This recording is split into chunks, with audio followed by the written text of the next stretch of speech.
So guys, this topic has been trending, this issue of P2B, where Edo State Governor threatened P2B and said that P2B should not come to the states, that his security is not guaranteed if you come to Edo State, that P2B should not come to Edo State without his approval. And we know that according to Constitution, everybody has the freedom of movement. In Nigeria, APC have taken away our freedom of speech and also take away our freedom of movement. Just take a listen and hear what Okonkwo Kenneth said on Arise News, because that was a hot section in Arise News. Let me get your views about that in the comment section. Well, thank you for this once more. I am going to unpack this dilemma from three perspectives or more. One, as a constitutional and human rights lawyer. Two, as an opposition leader. And three, as a citizen of Nigeria from Southeast extraction. Now, as a lawyer, you have rightly pointed out that Section 41 is very clear. And let me state what Section 41 said clearly. That every citizen of Nigeria shall be entitled to move freely underline, throughout Nigeria, and to reside in any part thereof. And no citizen of Nigeria shall be expelled from Nigeria or denied entry thereto or exit therefrom. If you put it into context with Edo State, it simply means no citizen of Nigeria can be expelled from Edo State or denied entry into Edo State or exit therefrom. And every citizen of Nigeria has the right to move freely in Edo State. So what the governor said is unconstitutional, it is illegal, it is irresponsible, and it's largely illiterate. Coupled with Section 39 that guarantees freedom of expression and Section 40 that guarantees freedom of association and assembly. Having said that as a lawyer, let me talk as an opposition leader. This is a direct attack, threat, intimidation of opposition leaders.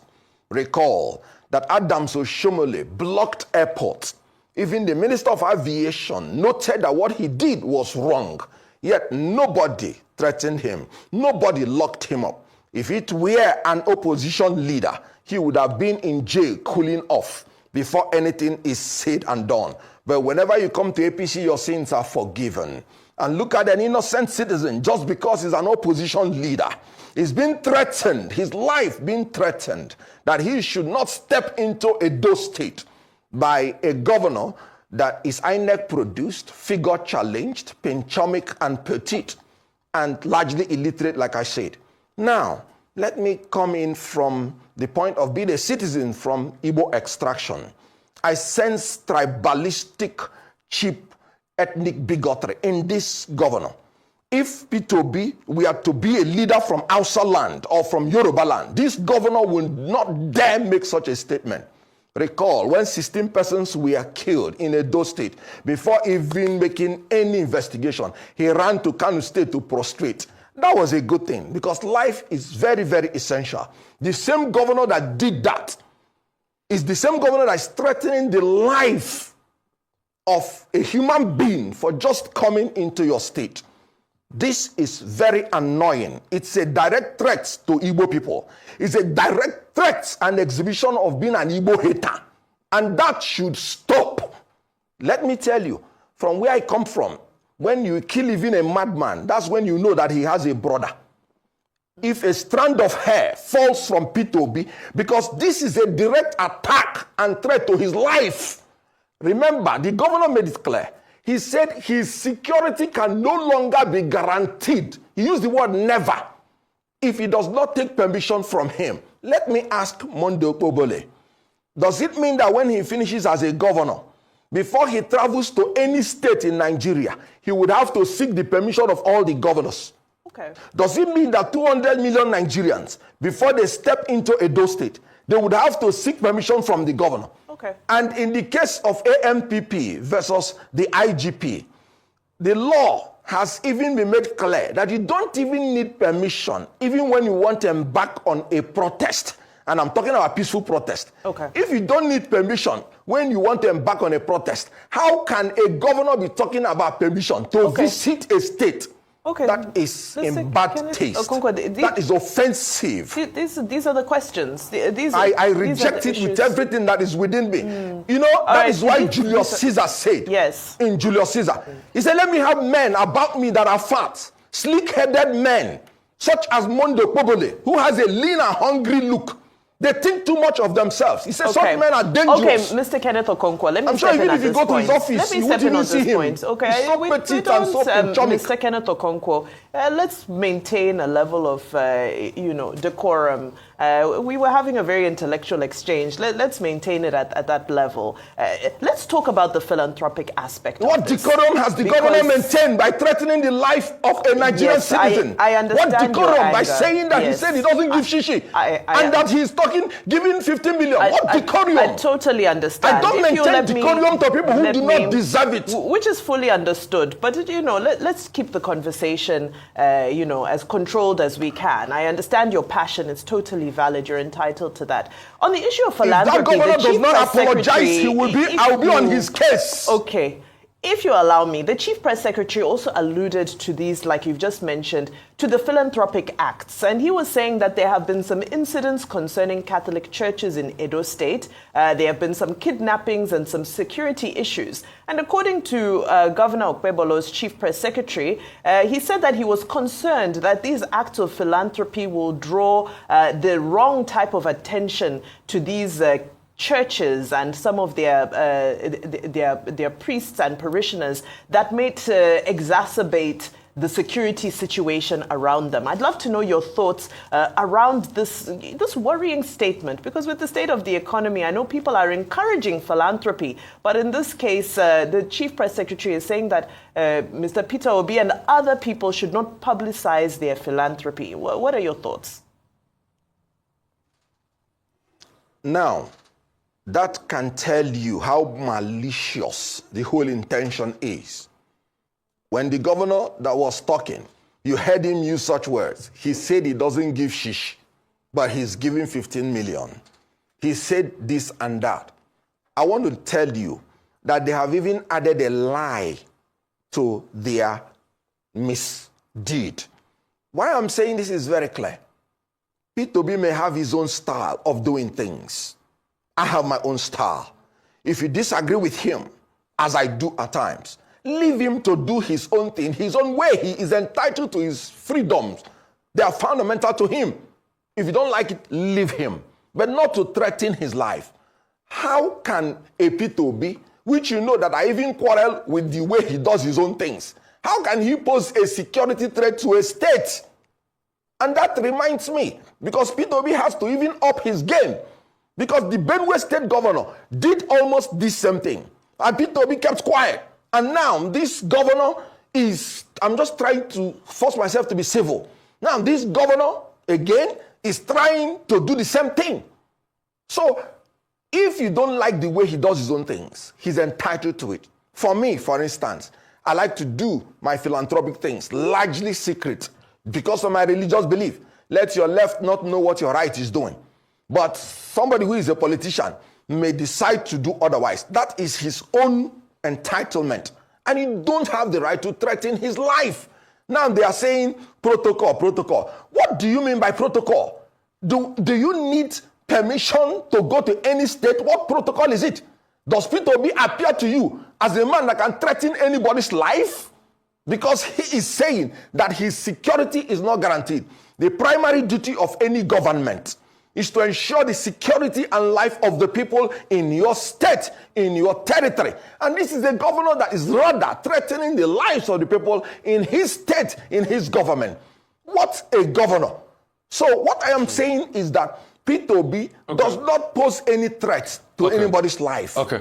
So he couldn't have breached any protocol. Okay. Mr. Kenneth Okonkwo, see, unlike Vimba, me, I will help you lose decorum quickly with my question. You will lose total decorum when I bring this question to you. So, I have wawulens. Proceed. Let me proceed. Have you heard of a name of somebody called Mr. Jared Tenebe?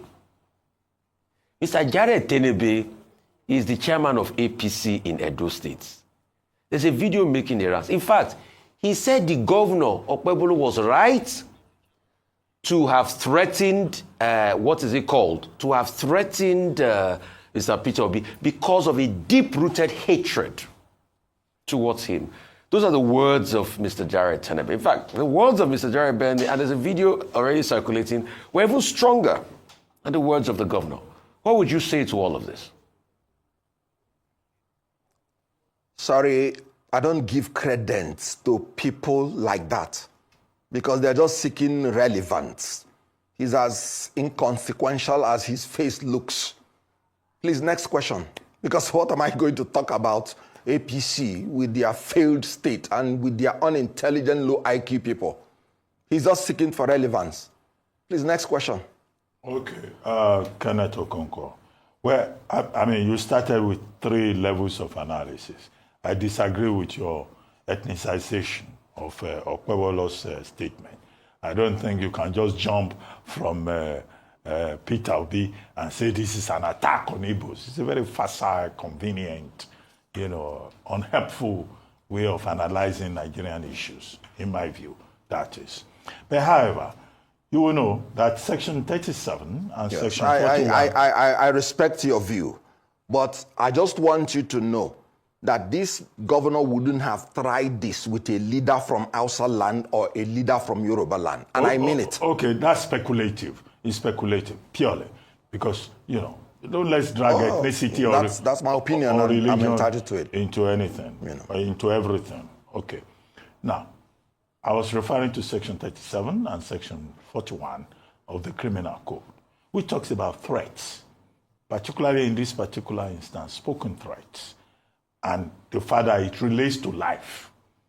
So when you say you cannot guarantee the security of somebody's life if it comes to a part of the country, you are challenging the person's dignity and right to life, which is constitutionally guaranteed.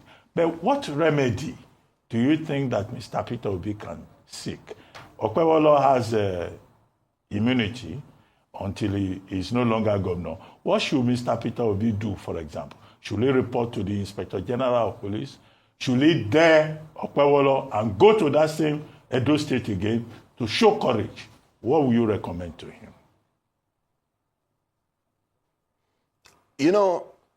I must have to tell you that part of the reason I got very upset, like Vimbai pointed out, is because I understood that this man has immunity and there is a limitation to what you can do. So the only choice I have is to state my mind the way that it pained my heart, because there is really little anybody can do to a man that is enjoying immunity. Police can only investigate, but they cannot prosecute him. And I am telling you, if he stays there for 4 years, before that time, tempers would have cooled, and there is nothing practically you can do about it. I am aware of what you submitted, Abati, and you are absolutely correct. It's a criminal offense, no doubt, to threaten the life of any citizen. But unfortunately, he's enjoying immunity, and there is little we can do about it, except to pour our venom the way that we have seen it. It's quite unfortunate, but there is nothing anybody can do about it. Okay, this is the second time we're seeing this happening to Peter Obi. The first time was concerning Benue State after those killings happened and he wanted to visit. And some people might analyze this and say that it shows the growing momentum around Peter Obi and his movement. When you see these incidents happen and somebody who has detached himself from that movement, do you have any regrets about possibly, detaching yourself from a movement that seems to be gathering so much momentum and national attention? Let me tell you, what it shows is that they believe that they can assault and insult Peter Obi and get away with it.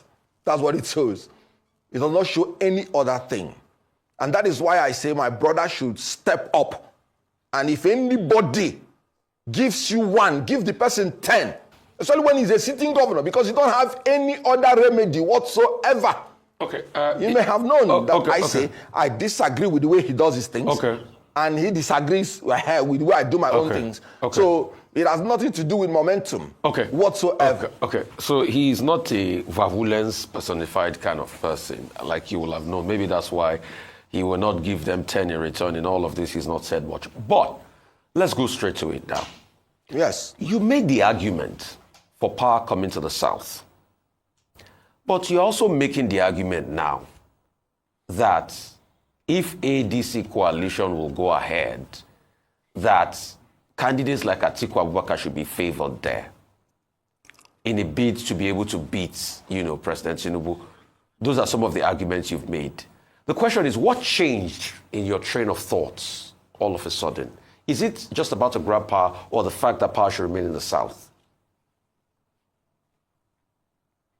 Now, circumstances of 2023 is different from circumstances of 2027. In 2023, you didn't have an incumbent. In 2023, the power was in the north. It has not changed to the south. In 2023, we had a very viable platform. We had our Labour Party that we could relate with. Now, going to 2027, there is an incumbent. This incumbent has publicly elicited that he knows how to take power by force, grab it, snatch it, and run away with it. This incumbent now has the army, the police, the navy by his side. This incumbent is from the south.